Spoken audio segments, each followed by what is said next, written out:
Leo tunaposherekea sherehe ya mwili na damu ya Bwana wetu Yesu Kristo, jambo la kwanza ambalo tunajifunza, upendo ni miguu. Upendo ni miguu. Mwambie jirani yako, upendo ni miguu.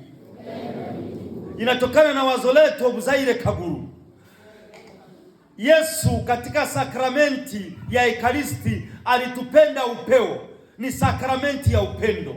Ndio maana tunaimba huku Bukoba, engonzi zomu kama waitu alayenda kuze komya alebe Yesu Betlehemu amurebe amsaraba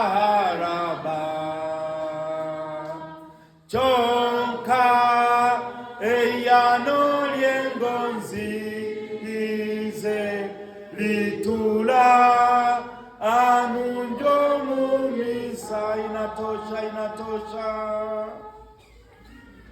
Anayetaka kujua upendo wa Yesu amtazame Betlehemu, amtazame msalabani.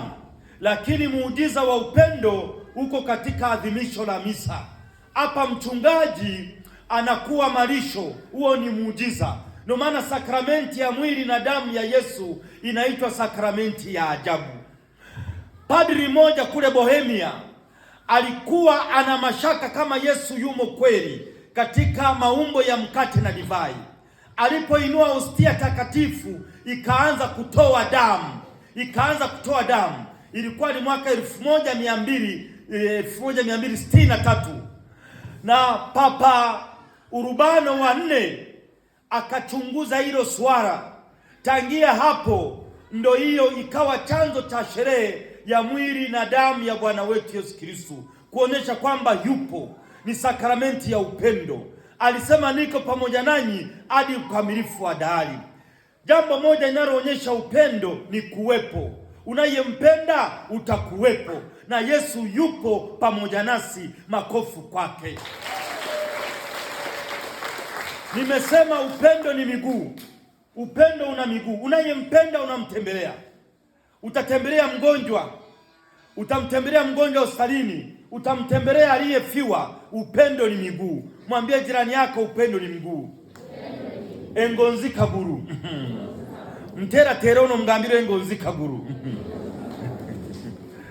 Ukipenda watoto utawatembelea shuleni, utaenda mahafari. Ukimpenda mzazi wako, hata ukiwa mbali utamtembelea. Hata mzazi akiama atawatembelea, utamtembelea. Hata watoto wa kiama mzazi atawatembelea. Jambo ambalo wafiwa waga wanalalamika ni kwamba wanakuwa na mgonjwa muda mrefu, lakini ndugu na jamaa hawaji kumtembelea.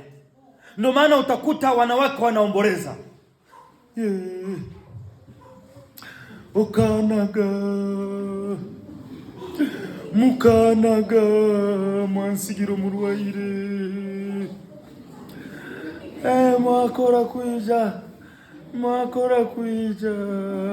Yani anasema mmekuja sawa kwenye kilio, lakini akiwa mgonjwa mliniacha peke yake na mtunza, amkuja kumtembelea.